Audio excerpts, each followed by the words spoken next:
స్వామివారిని దర్శించుకోవడానికి ప్రపంచవ్యాప్తంగా ఉన్న భక్తులంతా వస్తూ ఉంటారు. అందువల్లే తిరుమల క్షేత్రం ప్రతిరోజు వేలాది మంది భక్తులతో కిటకిటలాడుతూ ఉంటుంది. ఇక స్వామివారికి జరిగే పూజలు, అన్నప్రసాద నివేదనలు, కోలాటాలు, భక్త బృంద భజనలు నిత్యకృత్యంగా సాగుతూనే ఉంటాయి. అందువల్లే తిరుమల శోభాయమానంగా కనిపిస్తూ ఉంటుంది. ఏడుకొండల పచ్చదనం, స్వామివారి తేజోమయ రూపం తిరుమలను ప్రపంచ ప్రఖ్యాత ఆధ్యాత్మిక క్షేత్రంగా విలసిల్లేలా చేస్తోంది. తిరుమల తిరుపతి ఎంత గొప్ప క్షేత్రమో వివిధ రకాల వివాదాలతోనూ అంతే పేరు తెచ్చుకుంది.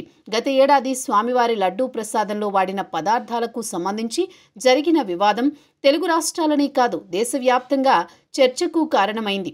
చివరికి దీనిపై ప్రభుత్వం ఒక అధికారుల బృందాన్ని ఏర్పాటు చేయడంతో విచారణ జరుగుతోంది.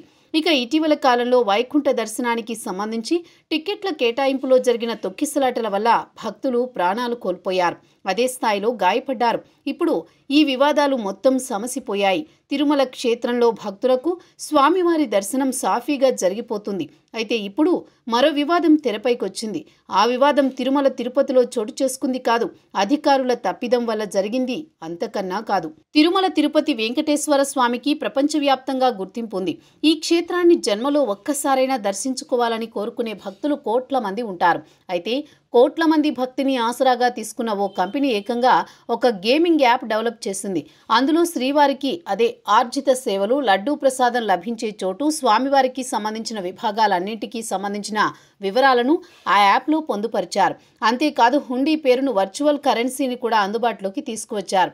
అయితే ఇదంతా నిజమే అని భావించిన చాలా మంది భక్తులు హుండీలో వర్చువల్ కరెన్సీని వేస్తున్నారు. అయితే ఆ వర్చువల్ కరెన్సీ పొందాలి అంటే యాప్ నిర్వాహకులకు డబ్బులు చెల్లించాల్సి ఉంటుంది. ఇలా వర్చువల్ కరెన్సీ పేరుతో యాప్ నిర్వాహకులు భారీగా దండుకున్నారు. అయితే కొంతమంది భక్తులు ఈ విషయాన్ని తిరుమల తిరుపతి దేవస్థానం దృష్టికి తీసుకువెళ్లడంతో ఈ గేమింగ్ యాప్పై అధికారులు దృష్టి సారించారు. నిర్వాహకులు హెచ్చరికలు జారీ చేశారు. గూగుల్ డొమైన్ నుంచి దీనిని తొలగించాలని కోరారు. లేని పక్షంలో చర్యలు తీసుకోవాల్సి వస్తుందని హెచ్చరించారు. స్వామివారికి సంబంధించిన ఏ విషయమైనా సరే ఇలా పబ్లిక్ డొమైన్లో పెట్టకూడదు. అది స్వామివారికి సంబంధించిన విషయం కాబట్టి అలాంటివి బయటకు తెలియకూడదు. లడ్డూ ప్రసాదం, హుండీకి సంబంధించిన విషయాలను ఇలా స్వలాభం కోసం వాడుకోకూడదు. దీనిని ఏమాత్రం ఉపేక్షించాల్సిన అవసరం లేదు. నిర్వాహకులు యాప్ తొలగించాలని తిరుమల తిరుపతి దేవస్థానం అధికారులు సూచించినట్టు తెలుస్తోంది.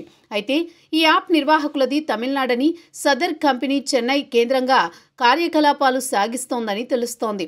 మరోవైపు ఈ వివాదంపై భక్తులు కూడా స్పందిస్తున్నారు. తిరుమల తిరుపతి వెంకటేశ్వర స్వామితో ఆటలాడొద్దని, ఆ తర్వాత స్వామివారు చూసే చూపును తట్టుకోలేరని భక్తులు వ్యాఖ్యానిస్తున్నారు.